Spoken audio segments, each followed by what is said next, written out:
Hello दोस्तों, आप सभी का स्वागत है हमारे चैनल वेट जवाली पर। और आज हम बात करने वाले हैं कुत्तों में फैलने वाली एक मोस्ट इम्पोर्टेंट बीमारी।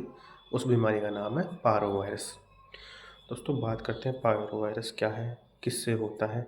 तो यह एक वायरल डिजीज़ है, यानी कि वायरस से होने वाली बीमारी है। और ये कैनाइन पारो वायरस 2A से मुख्य रूप से कुत्तों में फैलती है। इसके अलग अलग टाइप होते हैं, 2A, 2B, 2C।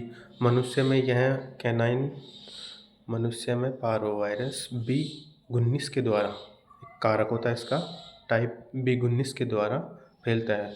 लेकिन जो कॉमनली पारो वायरस कुत्तों में देखने को मिलता है वो मनुष्य में नहीं फैलता है। अब हम बात करते हैं तो कुत्ते में किन कुत्तों को इफेक्टेड करता है। तो जिन डॉगीज़ यानी पप्पीज़ में, छोटों में अगर वैक्सीनेशन नहीं हुआ है तो उन्हें ज़्यादा इफेक्टेड करेगा।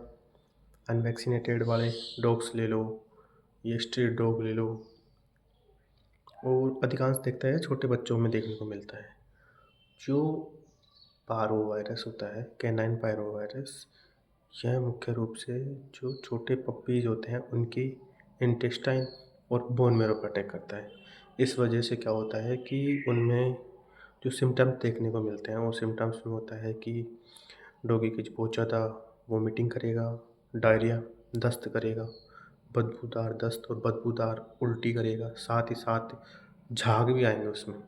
ये मुख्यतः देखने को मिलता है शुरुआती अवस्था में। क्या होता है, थोड़ा थोड़ा उसमें फीवर भी देखने को मिलेगा, पूरे शरीर में इन्फेक्शन हो जाता है, आंतों पे यह वायरस अटैक करता है। इस वजह से क्या होता है, जैसे ही डॉगी या पप्पी कुछ लेता है, पानी, मिल्क, अन्य और भी जो फीड सप्लीमेंट, तो तब की तब वॉमिटिंग कर देता है। क्योंकि जो वायरस होता है वो अटैक मुख्यतः बोन मैरो और इंटेस्टाइन में करता है। इस वजह से कुछ भी वहाँ पचता नहीं है। और ये डॉग्स में 90% डॉग इस बीमारी में मर जाते हैं। अब बात करते हैं इसके उपचार की। पहले बात करते हैं कि ये फैलता कैसे। तो दोस्तों, ये संक्रमित मल से फैलता है। और ये क्या होता है, जैसे फिसीज कर देते हैं, इन्फेक्टेड डॉग फिसीज करेंगे, दूसरे डॉग उसके संपर्क में आएंगे तो उन डॉग्स में यह बीमारी देखने को मिलेगी। और भी अन्य कैनल से दूसरे कैनल में देखने को मिलेगी। ऐसे ये फैलती है क्योंकि इसका वायरस होता है जो वायु में जीवित रहता है, स्पोर बना के रहता है। जो दूसरे जैसे संपर्क में आएगा डॉगी के तो उसके वो बीमारी पारो वायरस लग जाएगा। अब हम बात करते हैं इसके इलाज की। तो दोस्तों, जैसा कि आपको मैंने बताया है कि इसमें हमें क्या देखने को मिलता है कि आंत में और बोन मैरो में इफेक्टेड करेगा तो कुछ भी खाएगा नहीं, फीवर बने रहेगा, वोमिटिंग करेगा, दस्त करेगा। तो इन सब से इसमें सिम्टोमेटिक ट्रीटमेंट किया जाता है। सिम्टोमेटिक ट्रीटमेंट में हम इसको डॉगी को फ्लूइड पे रखते हैं, ताकि उसकी अगर कुछ हम ओरली देंगे तो वो फिर वोमिटिंग कर देगा। तो हम इसको फ्लूइड देते हैं ताकि शरीर डिहाइड्रेशन ना हो। और अधिकांश जो डॉग्स की मौत होती है वो डिहाइड्रेशन की वजह से होती है। शरीर में पानी की कमी हो जाती है, वोमिटिंग और डायरिया के द्वारा सारा शरीर का पानी निकल जाएगा तो बचा क्या, कुछ नहीं। इसी वजह से अधिकांश कुत्तों में मृत्यु हो जाती है। तो हम सबसे पहले तो डॉग को सपोर्टिव ट्रीटमेंट में हम उसको फ्लूइड देंगे, NS, DNS, RL, ये 100 ml तीनों देंगे।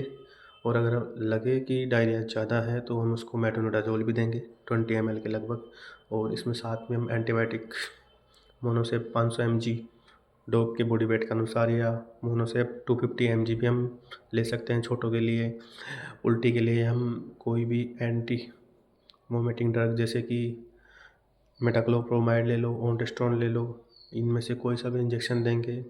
एक हम 40 mg पेंटॉक इंजेक्शन भी लेंगे, जिससे क्या होता है शरीर मतलब पेट में गैस ना बने और उसे थोड़ा रिलीफ, अच्छा रिलीफ महसूस हो।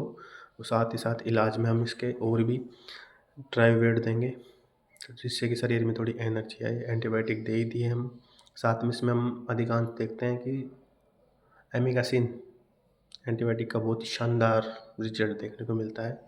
तो हम इसमें दोनों एंटीबायोटिक भी यूज ले सकते हैं, एमिकासिन नेगेटिव बैक्टीरियाज पर वर्क करेगा, और मोनोसेप्टराइजोन 250 mg या 500 mg है, जो कि ब्रॉड स्पेक्ट्रम है, नेगेटिव और पॉजिटिव दोनों बैक्टीरिया पर कार्य करेगा। तो दोनों का कॉम्बिनेशन भी बहुत ही शानदार रिजल्ट देगा इसमें। और जो भी हम इलाज करते हैं इसमें, वो सारा हम फ्लूइड के माध्यम से देंगे। और ये ट्रीटमेंट कम से कम हमें डॉगी पप्पी को सुबह शाम देना है, और साथ ही साथ कम से कम 3 से 4 दिन तक कंटिन्यू रखेंगे, तब जाके हमें थोड़ा इम्प्रूवमेंट देखने को मिलेगा।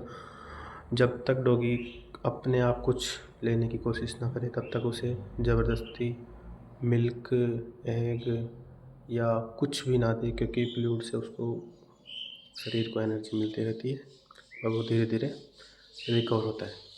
यही इलाज हम करेंगे। साथ में दोस्तों, प्रिवेंशन की बात करें तो यह बीमारी हो ही ना, इसके लिए पपीज़ में वैक्सीन आती है, जैसे मेगावैक्स 6, मेगावैक्स 7, मेगावैक्स 9, ये वैक्सीन आती है। इसमें कोरोना की भी आती है, पारो वायरस की भी आती है, कैनाइन डिस्टेम्पर की, ऐसे करके बहुत सी बीमारियों की एक कॉम्बिनेशन आता है वैक्सीन। तो अपने डॉग्स को लगवाएं, तो जिससे कि ये बीमारियाँ देखने को नहीं मिलेगी। थैंक यू, धन्यवाद। हमारी वीडियो कैसी लगी हमें ज़रूर बताएं। वीडियो को ज़्यादा से ज़्यादा लाइक, शेयर एंड कमेंट करें।